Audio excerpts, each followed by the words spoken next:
There's a huge advantage to drafting off another swimmer, but what is better, drafting on their hips or drafting on their feet?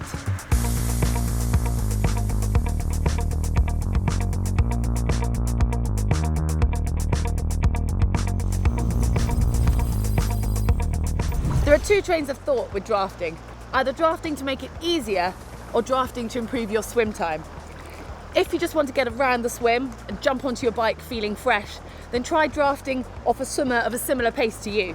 However, if you're looking to improve your time or beat your competition, then you should be looking to draft off someone slightly quicker than you.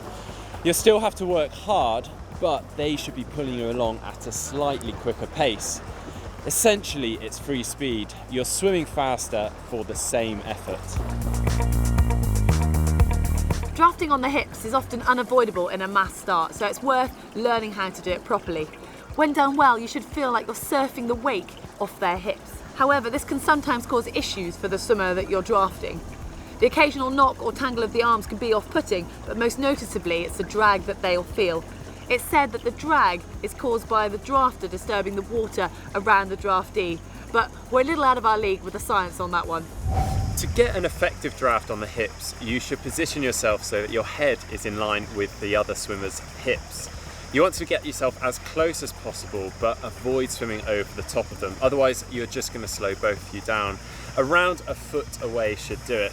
If you find yourself drifting off pace or off their hips, try and get yourself straight onto their feet rather than letting them completely go.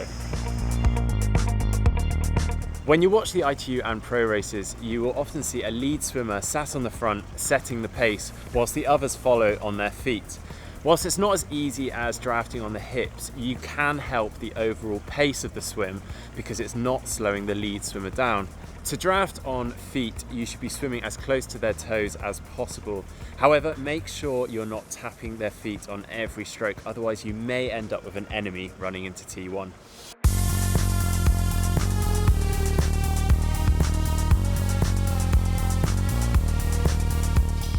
You'll find that it is a little bit easier to get drop drafting from here, so you should keep concentrating on their feet to make sure that they don't drift away.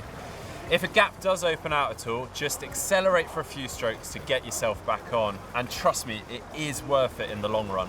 There you go, that's a little insight into drafting and the difference between drafting on hips versus drafting on feet. Let us know how you get on in the comments below. And to see more videos like this, subscribe to GTN by clicking on the globe.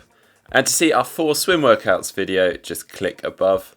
And to see our 9 open water swim tips for beginners, just click below.